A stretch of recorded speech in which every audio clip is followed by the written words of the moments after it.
विजयादशमी के पर्व पर आरएसएस चीफ मोहन भागवत ने नागपुर में शस्त्र पूजा की। साथ ही उन्होंने अपने भाषण में बहुत सी गंभीर बातें भी कही। उन्होंने किन मुद्दों पर बात की, ये आपको आगे बताएंगे। यूपी के गाजियाबाद में एक एलईडी के फटने से जोरदार धमाका हुआ, जिसमें एक किशोर की मौत हो गई। क्या है पूरी खबर, जानने के लिए बने रहिए बुलेटिन के अंत तक। नमस्कार, मेरा नाम है मेघा और आप देख रहे हैं द लीडर हिंदी। अब खबरें विस्तार से।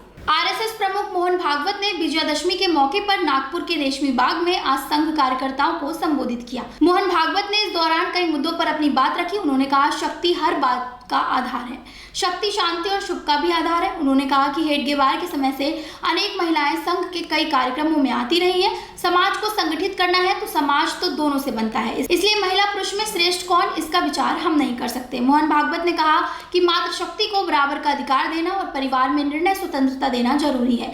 जो काम पुरुष कर सकता है वे सभी काम मातृशक्ति भी कर सकती है, लेकिन जो काम मातृशक्ति कर सकती है वे सभी काम पुरुष नहीं कर सकता। महिलाओं के समावेश के बिना पूरे समाज की संगठित शक्ति खड़ी नहीं हो सकेगी और जब तक हम ऐसा नहीं करेंगे संगठन की कोशिश पूरी नहीं होगी। तिरुवनंतपुरम सांसद और कांग्रेस नेता शशि थरूर ने कहा कि वह कांग्रेस अध्यक्ष पद के चुनाव से अपना नामांकन वापस नहीं लेंगे। शशि थरूर ने कहा, मैं उन्हें कभी धोखा नहीं दूंगा जिन्होंने मेरे लिए अपना सब दांव पर लगा दिया है। मैं उन्हें कभी निराश नहीं होने दूंगा। मैं अध्यक्ष पद की इस दौड़ में अपने लिए नहीं बल्कि कांग्रेस के उन आम कार्यकर्ताओं के लिए हूँ जिन्होंने मुझे संपर्क कर मुझसे ये चुनाव लड़ने का निवेदन किया है। पूरे देश में दशहरे की धूम है। उत्तर प्रदेश के औरैया जिले में इस बार दशहरे को लेकर तैयारियां चल रही हैं।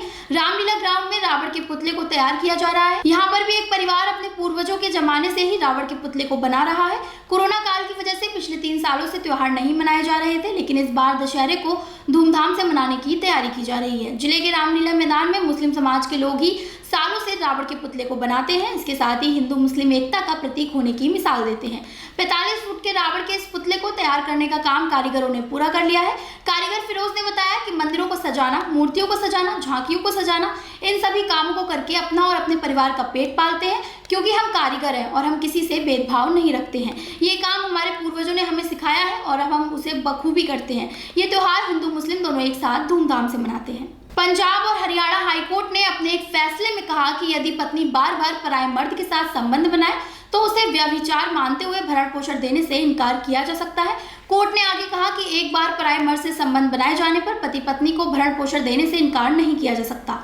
दरअसल फैमिली कोर्ट में दायर एक याचिका में पत्नी ने खुद के लिए और अपने 3 नाबालिग बच्चों की ओर से सीआरपीसी की धारा 125 के तहत ये कहते हुए मामला दर्ज कराया था कि उसकी शादी अप्रैल 2004 में हुई थी, लेकिन याचिकाकर्ता यानी उसके पति ने इसकी उपेक्षा की है। उसे और 3 बच्चों को पालने से मना कर दिया है।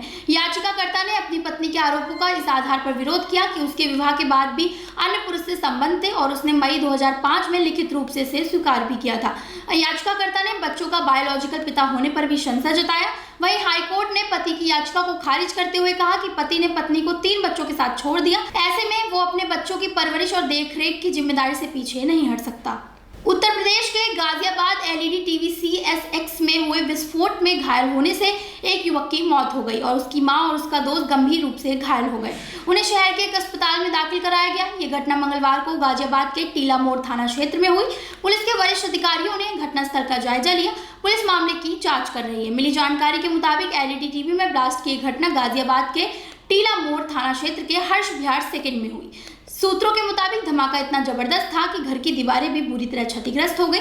धमाके की आवाज सुनकर घर के अन्य लोग कमरे में पहुंचे तो देखा कि करण, उसका दोस्त ओमेंद्र और करण की मां ओमवती वहां घायल पड़े। धमाके की आवाज से आसपास के लोग मौके पर पहुंचे। पहले तो उन्हें लगा कि घर में रसोई गैस के सिलेंडर में ब्लास्ट हुआ है। आनन फानन में तीनों को अस्पताल ले जाया गया। इलाज के दौरान 16 साल के ओमेंद्र की मौत हो गई। हादसे की जानकारी मिलने के बाद स्थानीय पुलिस मौके पर पहुंची। पुलिस ने किशोर के शव को कब्जे में लेकर पोस्टमार्टम के लिए भेज दिया। आगरा के शाहगंज इलाके में बुधवार तड़के आर मधुराज हॉस्पिटल में भीषण आग लग गई। हादसे में हॉस्पिटल संचालक डॉक्टर राजन, उनकी बेटी और बेटे की मौत हो गई। तीनों के शव अग्निशमन विभाग के दमकल कर्मियों ने निकाले। वहीं ग्राउंड फ्लोर से 3 मरीज और उनके तीमारदारों को भी रेस्क्यू किया गया। फिलहाल आग पर काबू पा लिया गया है। अग्निकांड के बाद बचाए हुए मरीजों को नजदीक के दूसरे अस्पताल में शिफ्ट कराया गया। धुएं से दम घुटने से उन्हें सांस लेने में दिक्कत हो रही थी। एसएसपी प्रभाकर चौधरी ने बताया कि आग पर काबू पा लिया गया है। शुरुआती जांच में सामने आया कि हॉस्पिटल रिहायशी इलाके में घरनुमा बिल्डिंग में चल रहा था।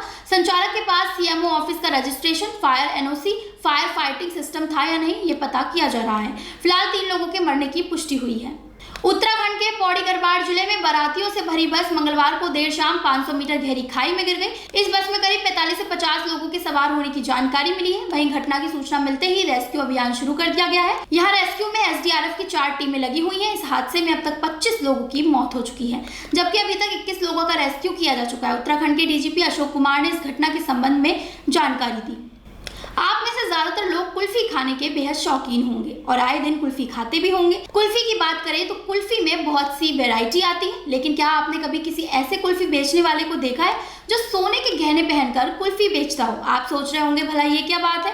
आपको ये जानकर हैरानी होगी, लेकिन ये बात बिल्कुल सच है। एक ऐसा कुल्फी वाला भी है जो हर रोज 2 किलो सोने के गहने पहनकर कुल्फी बेचता है। इंदौर के सराफा मार्केट में एक दुकानदार है जिसका नाम है बंटी यादव।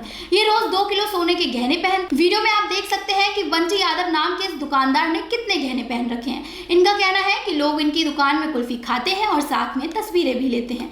प्रकाश कुल्फी के नाम से इनकी दुकान है। कुल्फी बेचने वाले बंटी यादव नाम के इस दुकानदार से जब बात की गई तो उन्होंने बताया कि हर रोज इसी तरह दुकान में वे 2 किलो सोने के गहने पहनकर कुल्फी बेचते हैं। इसके अलावा उन्होंने ये भी बताया कि इनके दोस्तों ने इन्हें थोड़े थोड़े कर ये सोने के गहने उन्हें गिफ्ट में दिए हैं और इसी तरह इनके पास इतना सोना इकट्ठा हो गया। फिलहाल इनकी दुकान सराफा मार्केट में काफी जानी जाती है। बहुत से लोग इनके साथ सेल्फी लेने और दुकान की कुल्फी खाने हर रोज दूर दूर से आते हैं। आज के बुलेटिन में बस इतना ही। देश दुनिया से जुड़ी तमाम बड़ी खबरों के लिए जुड़े रहिए दालीजो हिंदी के साथ। हमारे चैनल को सब्सक्राइब कर लीजिए और साथ ही आप हमें हमारे फेसबुक पेज पे भी फॉलो कर सकते हैं।